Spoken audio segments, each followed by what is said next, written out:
Ayez la joie, la paix de Dieu et que Dieu vienne se montrer fort pour vous en ce jour. En vérité, la legs, la tristesse peut durer toute la nuit. La joie vient avec le lever du jour. Comment? Quand vous dites et pensez « Non, je vais accepter la parole de Dieu dans ma vie. Je vais prendre une attitude. » Je vous le répète tous les jours. Votre attitude détermine votre futur. Votre attitude va déterminer où vous allez arriver. N'acceptez pas la routine. N'acceptez pas de vous comparer aux autres personnes. Commencez maintenant à vouloir plus, à extraire plus de Dieu, à obtenir, à rêver plus haut. Et à chaque pas, faites un pas avec le Seigneur Dieu. Faites un pas avec la parole de Dieu. Faites un pas avec assurance. Ne vous croyez pas meilleur que les autres. Voyez-vous comme une personne que Dieu peut exalter. Surtout si vous êtes fidèle dès le début. Quand vous êtes fidèle dès le début, Dieu va vous donner plus. Il voit votre fidélité et il va vous en donner un plus. Et il va observer que vous soyez au sommet. Commandé, utilisé par Dieu au nom de Jésus-Christ. Et mon défi, c'est que vous acceptiez que le spectacle de la foi peut permettre la différence dans votre vie. Et quand vous acceptez ce différentiel dans votre vie, alors Dieu peut illuminer votre vie. Il peut vous faire des révélations. Après avoir écouté cette parole, vous verrez une personne témoignant de la différence qu'elle a eue dans sa propre vie. Tout de suite après, nous aurons la prière et vous allez voir ce qui se produit quand quelqu'un se résout à croire en Dieu et dit « Je n'accepte pas une vie ici, une vie molle. Je veux une vie décente. » Acceptez maintenant la différence de Dieu. Ça commence maintenant le spectacle de la foi chez vous avec la présentation de R.S. Suarez. Je vous retrouve juste après la fin, à nouveau, pour parler avec vous. À tout de suite.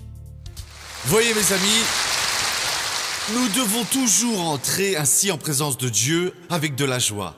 Parce que nous allons entrer devant celui, nous allons nous placer devant le Seigneur qui a tout pouvoir, qui a toutes les habilités et qui en une fraction de seconde opère n'importe quel miracle.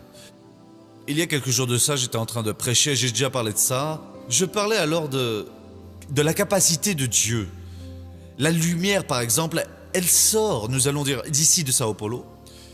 Et Brasilia est à 1000 km de distance. Si Brasilia était 300 fois plus éloignée, 300 000 km, la lumière mettrait une seconde pour arriver là. Voyez à quelle vitesse formidable va la lumière. Mais la lumière est comme une tortue devant Dieu. Parce que Dieu est beaucoup plus rapide que la lumière. Parce qu'il a créé la lumière, hein. Alors comment il crée une chose plus rapide que lui? Il est infiniment plus rapide. Si on compare avec Dieu, entre sa vitesse et celle de la lumière perdrait de beaucoup. Et donc le Seigneur Dieu peut venir dans notre temple en une fraction millimétrique de seconde et faire un miracle dans votre vie. Une fois nous étions très proches d'ici de Sao Paulo et une femme était guérie du myome de 3 kg et 800 grammes. Et elle était morte de rire à ce moment-là parce qu'elle a dit ainsi « Ah, je ressemble à un clown ». J'avais l'air d'une femme allant à la maternité prête à accoucher. Je suis venu ici avec des difficultés pour marcher à cause du myome, avec sa robe de femme enceinte. La prière terminée, elle est devenue toute maigre. Elle n'avait même plus de ventre, non, elle était maigre comme un clou dans cette grande robe. Et elle s'enroulait avec « Comment est-ce que je vais sortir de la rue ?» Je dis ainsi « Si c'est une douleur, la douleur peut être une chose psychologique. Mais là, le myome est une chose physique. J'ai déjà vu une opération comme ça. Hein, le médecin a même mis une plaque pour pouvoir couper. Hein. J'ai même eu peur parce que quand j'ai vu cela. Hein. Ensuite, il m'a montré. J'étais encore gamin. Et il a dit, regardez ici, ça c'est un myome ici. Un bidule gros comme ça. Hein. On aurait dû une bavette de bœuf. J'ai dit ça alors. Une chose à peu près grosse comme ça. De cette taille-là. Hein. Et comment est-ce que cela est parti? Je veux dire, en une fraction...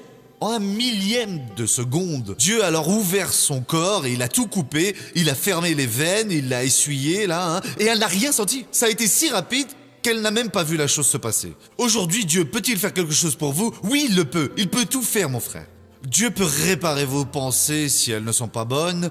Dieu peut guérir votre corps s'il est malade. Dieu peut bénir vos finances et reconstruire votre mariage. Oh, missionnaire, j'en ai besoin, ça me manque tellement, je n'en peux plus. Eh bien, nous allons prier et croire que Dieu peut faire cela aujourd'hui. Lors du culte précédent, je vous ai parlé du fait de prêcher en se trompant de cible. Et j'ai dit, j'ai même cité les Juges chapitre 20, le verset 16, une histoire triste qu'on a là, quand un lévite arrive avec sa concubine à Gibéa, et là, des hommes ont abusé d'elle et elle en est morte. L'homme l'a coupée en 12 morceaux et les a envoyés aux 12 tribus d'Israël. Tout le monde s'est révolté, il voulait aller faire justice à Gibéa, et les gens de Benjamin n'ont pas voulu faire cela, cette justice. Mais je ne vais pas vous parler de cela ici. Ainsi, dans le verset 16, on parle des armées de Benjamin, il y a ainsi dit, parmi tout ce peuple, c'est les Juges 20, verset 16, oui. Parmi tout ce peuple, il y avait 700 hommes d'élite gauchers. Tout cela pouvait, en lançant une pierre avec la fronde, viser un cheveu sans le manquer. Vous voyez quelque chose d'impressionnant, hein? Comment est-ce que ces 700 sont devenus aussi experts pour manier la fronde? La fronde, je ne sais pas si vous avez déjà vu ça à la télévision, toute cette confusion dans la bande de Gaza avec Israël, tous ces incendies. C'était un jeune avec une sorte de tissu dans la main, il tourne et lance une pierre, ça c'est une fronde. Cela était gaucher. Si je devais lancer avec la main gauche, je le prête tout. Parce que je n'ai aucune habileté avec elle, je suis habile avec la droite seulement. Il faisait tourner et lancer la pierre à je ne sais combien de mètres, hein, ni trop court, ni trop loin. Hein, et il lançait et atteignait une mèche de cheveux. Voyez comme c'est impressionnant. Et il ne ratait pas. Ce mot rater ici, c'est comme péché, hein, c'est la même traduction. Et donc aujourd'hui, nous devons être aussi bons avec Dieu et placer cela en face, devant nos yeux, pour que nous ne rations jamais, mes frères. La précision de la sainteté doit être forte pour atteindre une mèche de cheveux avec une fronde à une distance considérable. En d'autres termes, être parfait. Il y en a qui, avec le progrès matériel que le monde a expérimenté, avec le développement intellectuel que les personnes arrivent à atteindre, certains se relâchent dans la parole, dans le respect de la parole de Dieu, sur le plan moral, et ils vont s'en repentir terriblement. Ainsi, il y a des choses que nous devons régler. Nous en avons parlé au culte précédent. Aujourd'hui, je voudrais étudier avec vous ce garçon qui était un peu faible d'esprit, à cela dans le Luc, le chapitre 15. C'est là que la Sainte Bible parle de lui, car il est le fils prodige, ce grand gaspilleur. Et peut-être que vous êtes ce fils prodige sur un certain aspect de notre vie. Et nous ne devrions pas l'être. Luc chapitre 15, le verset commence au 11. Ici, c'est le Seigneur Jésus en personne qui donne cette leçon. Et vous pouvez être certain qu'il n'a pas dit une parole de trop. Au contraire, avec ces paroles, il va ouvrir votre compréhension. Alors préparez-vous. Il dit encore, un homme avait 2 fils. Le plus jeune dit à son père, « Père, donne-moi la part de fortune qui doit me revenir. » Le père partagea son bien entre eux. Peu de jours après, le plus jeune fils convertit en argent tout ce qu'il avait et partit pour un pays lointain où il dilapida sa fortune en vivant dans la débauche. Ici, nous avons déjà beaucoup de leçons. Comment ce garçon s'est trompé de cible. Et dans son cœur est entré un esprit rébellion. Il n'était pas satisfait avec la vie qu'il menait avec son père. Mais bien plus tard, il va se souvenir que c'est une très bonne vie. Aujourd'hui, beaucoup de gens se mettent à avoir cet esprit de rébellion envers la parole de Dieu. Et ils traversent alors une crise et ils oublient que la parole peut réparer la situation, peut guérir, peut libérer et donner la solution au problème. Et lui va prendre une décision qui lui semble bonne. « Père, donne-moi par ici ma part. » Le père n'avait aucune part à lui donner. Le père n'était pas encore mort. La personne hérite seulement quand on meurt. Quand le père ou la mère vivent, le fils ne peut réquisitionner. Mais le père lui a donné la moitié. Il est allé dans un pays lointain, il ne voulait pas que quelqu'un entende parler de lui. Ce démon qui est entré dans sa vie, dans ses pensées intimes. et l'avait conduit vers ce que celui-ci pensait être la vie, et qui était la mort. Et là, il a vécu de façon dissolue, hein. Il avait des amis, beaucoup. Il avait dû avoir beaucoup de petites amies, des maîtresses, jusqu'à ce qu'il n'ait plus d'argent. Et tout a une fin dans ce monde. De temps à autre, il arrive certaines choses dans la vie, hein, mes frères, qui font que les personnes retournent à la réalité. Certains pensent qu'ils sont éternels, qu'ils ne vont pas devenir vieux et qu'ils ne vont pas mourir. Mais nous y passerons tous. Et donc la personne ne pense pas qu'un jour le mal lui rende visite. Qu'un jour prochain, vous n'allez plus avoir cette force que vous aviez, vous n'aurez plus cette beauté d'aujourd'hui, cette capacité mentale que vous avez aujourd'hui. Vous êtes une tête, un génie. Mais il y aura un jour où vous ne serez plus ici. Vous serez devant le juge qui juge les vivants et les morts. Mais il n'a pas pensé à ça, il a tout dilapidé et continue en disant ici au verset 14, « Lorsqu'ils eurent tout dépensé, une grande famine survint dans ce pays et il commença à manquer de tout. Il se mit au service d'un des citoyens de ce pays qui l'envoya dans ses champs pour y faire paître les cochons. Il aurait bien désiré se rassasier des caroubes que mangeaient les cochons, mais personne ne lui en donnait. Cela se produit aujourd'hui, mes amis. Il ou elle est adolescent, devient irresponsable, reçoit un démon et va vers la débauche, vers la dissolution, vers ces choses-là, jusqu'au jour où il est sur un lit, il n'y a plus personne qui l'aide, il a perdu son emploi, il a tout perdu, alors il fait parfois des mauvaises choses pour essayer de survivre qu'il ne devrait pas faire. Il est mieux de mourir avec dignité que d'étendre la main vers une chose mauvaise. Mais cela arrive, les gens tombent dans ce piège. À présent, il va faire paître les cochons, l'animal le plus sale qui soit. De plus, il désirait manger un aliment de cet animal, et personne ne lui en donnait, rien du tout. Le père donne, mais celui qui n'est pas le père ne donne pas.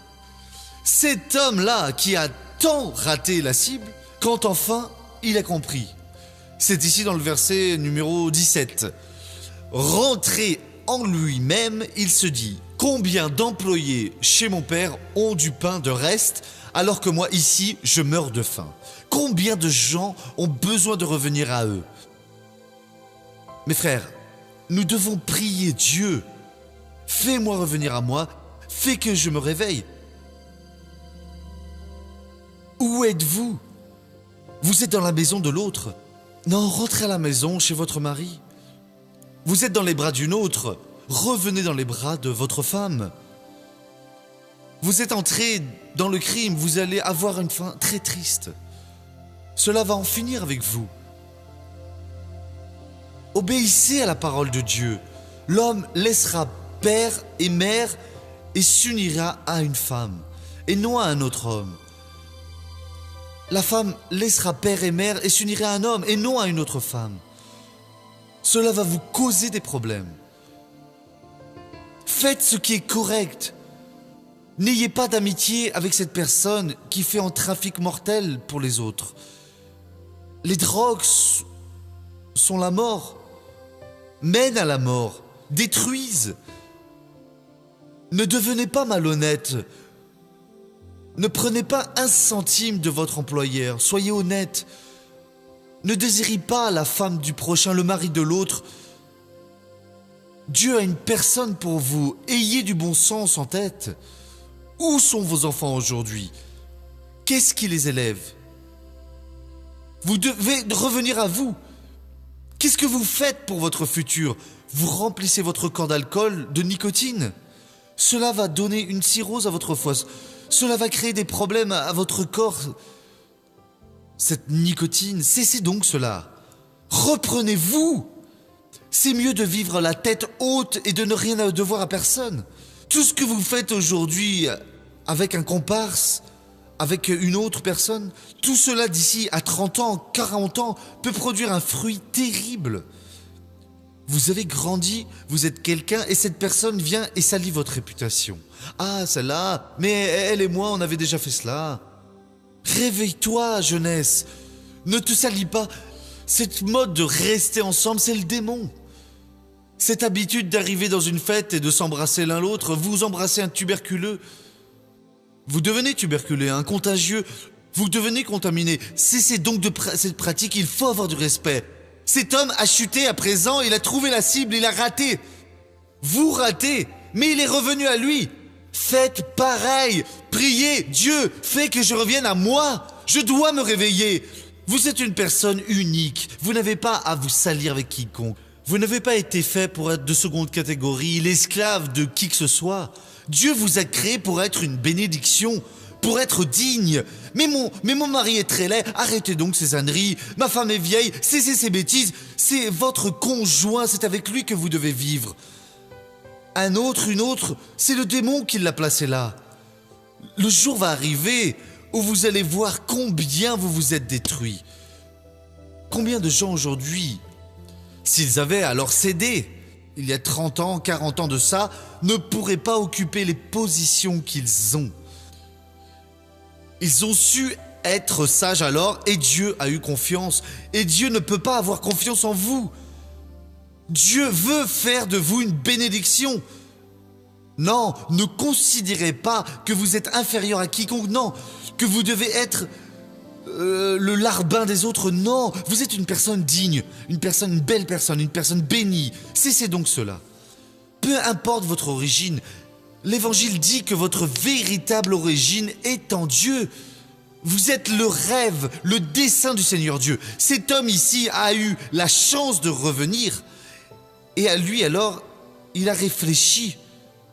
Réfléchissez. Voyez s'il y a un bandit vieux dans ce monde. On meurt jeune. Voyez si les personnes qui dans leur jeunesse ont été violents, ont abusé d'elles, ne se sont pas respectées, si aujourd'hui elles sont respectées. Ça fait mal de voir ces personnes. Et voyez cette personne qui a su tracer le bon chemin, qui a su servir Dieu. Elle est très respectée. Tout le monde tire son chapeau pour elle. Et donc il est ici, revenant à lui, dites à vous-même, faites un examen avec Dieu. Combien d'employés chez mon père ont du pain de reste, alors que moi ici je meurs de faim? Il travaillait chez son père, vous imaginez combien il gagnait? Mon frère, vous avez tout de Dieu. C'est ce que l'ennemi veut retirer de vous. Cette personne qui vous donne un mauvais conseil, celui qui vous fait une sérénade, celle qui vient s'offrir à vous, cela c'est le démon dans votre vie. Priez et dites, Dieu, ôte cette personne de mon chemin. Aide-moi à me respecter, je ne veux rien savoir de cette personne. Elle est là pour en finir avec vous. Il y a un démon au fond de cette personne qui a une mission de l'enfer. Vous devez mettre la honte à cette personne. Vous ne pouvez pas laisser cette personne être ce qu'elle va être. Et il est là luttant pour travailler. Et il est revenu à lui et il a dit la phrase suivante, je me lèverai. Relevez-vous mon frère. Ne restez pas prostré, non. Relevez-vous aujourd'hui. Coupez ces attelles qui vous retiennent sur la chaise, sur le lit de l'échec et de la déroute. Je vais partir, j'irai chez mon père et je lui dirai, Père, j'ai péché contre le ciel et envers toi. Je vais arrêter ici. 3 choses que vous devez faire. Vous devez vous relever. Vous libérer de ces choses qui vous retiennent. Après, vous devez aller voir le Père. Je vais rencontrer mon Père. Et vous allez y arriver maintenant. Au moment où vous savez que vous êtes devant Dieu, car Dieu est à votre écoute, et vous allez tout lui raconter. Alors vous allez confesser 3 choses, se relever, aller voir le Père et parler avec le Père. Et au prochain culte, nous allons voir qu'est-ce que Dieu va faire dans votre vie au nom du Seigneur Jésus. Amen. Vous pouvez applaudir Jésus car il le mérite. Voyez, Dieu a parlé avec vous aujourd'hui, hein. Dieu veut que vous soyez bénis, Dieu vous veut debout. Regardons à présent le feuilleton de la vie réelle.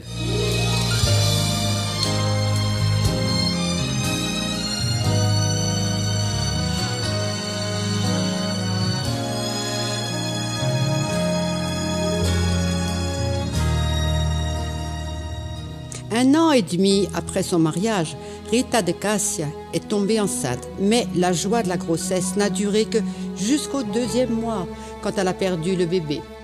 C'était le début d'une longue trajectoire pour l'enfant tant désiré. Après à peu près 2 mois et demi, plus ou moins, j'en suis arrivée à perdre le bébé. Mais j'ai pensé que c'était normal. Je suis allée en parler avec le médecin et puis j'ai oublié, j'ai laissé passer un temps. Et j'ai essayé à nouveau une deuxième fois.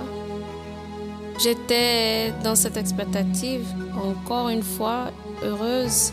J'achetais des choses pour le bébé. Et là, je ne pensais pas que j'allais de nouveau le perdre. Et puis le médecin m'a dit « Ah, il est sans battement cardiaque ». Alors, j'ai fait un curetage pour tout retirer. Et pendant un temps, j'ai commencé à suivre un traitement jusqu'à ce que le médecin me dise que ça clochait, ce n'était pas normal. J'ai suivi le traitement et ensuite, au moment de la 3e grossesse, j'ai passé un délai d'1 ou 2 mois encore une fois, j'ai fini par le perdre. À peine on nous annonçait qu'elle était enceinte. Quelques temps après, on découvrait qu'elle avait fait une fausse couche. Alors, tous la rendraient très triste et très découragée. Peu après, on apprenait à nouveau qu'elle était enceinte. Et puis, elle le perdait une fois de plus. À la 8e grossesse, je l'ai perdu à nouveau. Et puis, j'ai perdu tout j'ai commencé à perdre le liquide, alors je suis devenue désespérée. Parce que malgré tous les endroits où j'étais allée, tous les médecins que j'avais rencontrés, toutes les sortes de traitements que j'avais déjà fait, rien n'allait. J'en suis venue à me dire, Dieu, pourquoi tu ne m'enlèves pas la vie tout de suite? Pourquoi je voudrais vivre si je ne peux pas avoir d'enfants? Pourquoi je ne peux pas être égale aux femmes qui ont des enfants? Toujours aimé, j'ai toujours été folle des enfants, j'ai toujours aimé les enfants. Mon rêve a toujours été d'avoir une petite fille. Je rêvais d'avoir une petite fille, de m'occuper de cette gamine. J'ai commencé à regarder le spectacle de la foi RR et tout ça m'a attiré mon attention. Je ne savais pas vraiment de quoi il parlait à ce moment-là parce que je n'avais pas la connaissance de la parole. Et d'un coup, je me suis souvenu qu'il y avait une communauté proche d'ici et que j'avais une de mes amies qui m'appelait toujours. Et puis là, un mardi, je ne me sentais pas vraiment bien, j'étais désespérée, j'avais plus personne vers qui me tourner quand j'ai vu que j'étais déjà dans l'église. J'étais dans l'église internationale de la grâce de Dieu et arrivé là, j'ai parlé avec une évangéliste et j'ai dit tout ce qui m'était arrivé, ce qui m'a passé en ce moment-là. Et alors elle m'a dit, voyez ma sœur, si celui-ci ne doit pas être pour vous, ne vous inquiétez pas, car la victoire est certaine et vous allez avoir bientôt un enfant dans vos bras. Rita a perdu l'enfant, mais elle est restée ferme dans la présence du Seigneur. Elle s'est convertie à l'Évangile et elle s'est reposée dans le Seigneur, certaine que Dieu n'avait pas oublié le désir qu'elle avait de devenir maman. Je n'y suis pas allée en me disant comme ça, j'y vais parce que je veux avoir un enfant. Non, j'y suis allée parce que j'avais déjà senti le Seigneur dans ma vie. L'action de Dieu, c'est le changement. Et au bout d'un mois, après avoir beaucoup discuté avec ma sœur, elle m'a dit « Adhémar ». Parce qu'elle avait toujours cette idée en tête, Anna, ma sœur, vous voyez. Elle parlait que d'enfants et disait « Tu sais pas ce que ça représente un enfant pour une femme. Pourquoi vous n'adoptez pas un enfant ?» J'ai dit « Ouais, c'est vrai ». Et je suis rentré, j'ai dit « Rita, en décembre, c'est décidé, on va adopter un enfant. » Et puis en novembre 2003, je me suis doutée que j'étais encore enceinte. Et je me suis dit « Non, ça peut pas être possible, c'est la 9e fois ». J'étais en route pour l'église, je continuais à y aller. Arrivé là-bas, je parlais avec une missionnaire et elle m'a dit que je devais mettre ma foi en action. Et que si je réalisais mon objectif avec le Seigneur, j'allais avoir un enfant à moi, que mon enfant viendrait dans mes bras. Et là, j'ai gardé la foi. Seigneur, passe avec ton esprit au-dessus de mon bébé. Place les nerfs sur tout son petit corps. Place de la chair, place des os pour qu'il puisse survivre, Seigneur. J'ai fait une échographie et là, l'examen a montré que ma petite fille était là, déjà toute formée. Ses petits pieds, ses petites mains, son petit corps à elle, là dans mon utérus, déjà formé. J'ai commencé à remercier et à partir de ce jour-là, j'ai commencé à donner mon premier témoignage. J'ai seulement cru qu'on avait obtenu la victoire quand je suis arrivé à l'hôpital. J'étais encore au travail quand ils m'ont appelé, alors je suis venu en vitesse et quand je suis arrivé, le médecin m'a appelé pour aller avec elle près du lit et il y avait une petite fille. Ça y est, enfin. Alors j'ai dit, mon Dieu. Le nom de ma fille, c'est Adila Vittoria. C'est ma fille et c'est un témoignage vivant du Seigneur pour tout le monde. Pour le monde entier, c'est la grande bénédiction du Seigneur dans ma vie. Parce que rien pour lui n'est impossible. Le Seigneur Jésus a changé ma vie. J'aime mon Jésus. Quelle belle fin! Et voyez, ce témoignage est une prophétie pour beaucoup de monde, hein, ok? Elle en a perdu 8, oui. Après, il est venu. Avec Jésus, ça vient. Voire plus, hein, si vous voulez, au nom du Seigneur.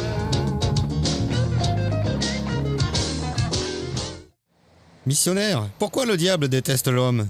Pourquoi le diable déteste l'homme? C'est la seule chose qu'il sait faire. Il était un ange de lumière qui a péché. Il a voulu être égal à Dieu. Il est devenu le diable, l'accusateur Satan, l'ennemi. Et il n'est que haine. Jésus a dit qu'il est venu pour tuer, voler et détruire. Sa nature est mauvaise. Il est corrompu pour toujours. Un jour, il va finir dans nos mains, car Dieu va l'attraper et le lancer dans le lac qui brûlera pour toujours avec le feu et le soufre. Laissez-moi prier maintenant pour ceux qui sont chez eux. Père, je prie pour compléter ce que le Seigneur a déjà fait. Guéris, libère, transforme, Père. Aide cette personne à revenir à elle et à retourner au festin de l'abondance, de la prospérité, au festin du Seigneur, au nom de Jésus. Amen. Vous avez vu ce qui est arrivé dans la vie de ces personnes? Comment quelqu'un qui a un mal, qui a un problème, comment ce mal ou ce problème est résolu sans aucune intervention médicale? Cela s'appelle un miracle. Cela s'appelle le pouvoir de Dieu. La grande nouveauté, c'est que le pouvoir de Dieu est disponible pour vous, spectateurs. Il est disponible, que vous en profitiez dans votre vie. Comment on se produit? Quand vous dites oui, Dieu, je vais accepter le défi. Et Dieu met au défi des personnes. Ce matin, prenez des personnes qui parlent l'œuvre de Dieu. Des personnes qui, tous les mois, vont assumer le compromis. Qui, tous les mois, vont aider ce programme qui est une somme X. Je ne sais pas combien. C'est cela, c'est que Dieu a placé dans votre cœur. Vous dites, la bénédiction de Dieu est achetée? Non, la bénédiction de Dieu est gratuite. Et pour certains, Dieu peut voir un différentiel, un potentiel pour faire la différence. Acceptez la différence de Dieu aujourd'hui. Au jour d'aujourd'hui, dites, je vais faire un acte de foi. Je vais accepter d'être une personne qui parle l'œuvre du Seigneur. Et je vais recevoir ce ministère. Quand vous prenez une attitude de foi, Dieu honore la foi. Parce que la parole de Dieu dit, sans foi, il est impossible de satisfaire Dieu. Acceptez maintenant ce défi de Dieu. Appelez maintenant ce numéro qui est placé sur votre téléviseur en cet instant. Et venez maintenant être un membre du groupe de personnes qui parrainent tous les mois en aidant cette maison à conserver ce programme à long terme. Et j'en ai la certitude, votre vie sera transformée au nom de Jésus-Christ. N'oubliez pas, ce numéro, 24 heures sur 24, c'est le numéro que vous pouvez appeler pour nous contacter et nous aurons le plus grand plaisir d'être en contact avec vous. Nous revenons pour une prochaine opportunité, toujours à ce même horaire, sur cette même chaîne. Que Dieu vous bénisse, vous tous, et à bientôt.